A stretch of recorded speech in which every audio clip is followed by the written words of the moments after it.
ಅಂದ್ರೆ ಅವಳು ನನ್ನ ರೂಮಲ್ಲಿ ಇರಂಗಿಲ್ಲ, ಬೇರೆ ರೂಮಿಗೆ ಕಳ್ಸು. ಇರೋದ್ರಲ್ಲಿ ಅದೊಂದೇ ರೂಮ್ ಚೆನ್ನಾಗಿರೋದು, ಇರ್ಲಿ ಬಿಡಪ್ಪ.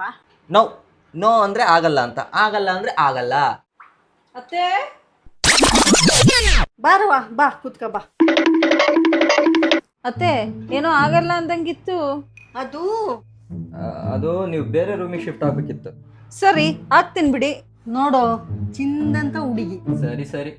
ಅತ್ತೆ ನಾನು ನಿಮ್ಗೊಂದು ಕತೆ ಹೇಳಬೇಕಿತ್ತು. ಇನ್ಯಾವ ಕತೆ ಇರುತ್ತೆ? ಯಾವುದೋ ಹಳೆ ಸೀರಿಯಲ್ ಕತೆನೇ ಹೇಳ್ತಾಳೆ. ಏನ್ ಕತೆನವ?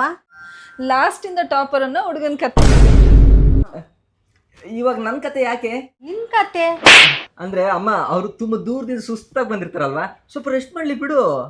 ಕಣವ, ನೀನ್ ರೆಸ್ಟ್ ಮಾಡು, ನಾನು ಅಡಿಗೆ ಮಾಡ್ತೀನಿ. ಎಲ್ಲಿ ರೆಸ್ಟ್ ಅತ್ತೆ, ಬೇರೆ ರೂಮಿಗೆ ಶಿಫ್ಟ್ ಆಗ್ಬೇಕಲ್ಲ. ರೀ, ಅತಿಥಿ ದೇವೋಭವ ಅಂತಾರೆ ಕಣ್ರಿ. ನೀವಿರೋ ತನಕ ಅದೇ ರೂಮಲ್ಲಿ ರೀ, ನಾನಂತೂ ನಿಮ್ಮನ್ನು ಡಿಸ್ಟರ್ಬ್ ಮಾಡೋದು, ಸರಿನಾ? ಅತ್ತೆ ಅಂದಂಗೆ ಯಾರಿಗೋ ಕಾಡ್ ಪಾಪ ಅಂದಂಗಿತ್ತು. ರೀ, ಅಷ್ಟು ಕಾಮನ್ ಸೆನ್ಸ್ ಇಲ್ವೇನ್ರಿ? ಈ ಶಿಥಿಲವಾದ ದೇಹಕ್ಕೆ ಕರಡಿ ಥರ ಕೂದಲು ಬಿಟ್ಕೊಂಡು ಕಮಂಗಿ ಥರ ನಿಂತಿರೋ ನಾನು ಅಲ್ದಲೆ ಕಾಡ್ ಪಾಪ ಇನ್ಯಾರ್ರಿ ಇರ್ತಾರೆ? ಓರಿ ಸುಮ್ಮನೆ ಓರಿ ರೆಸ್ಟ್ ಮಾಡೋಗ್ರಿ.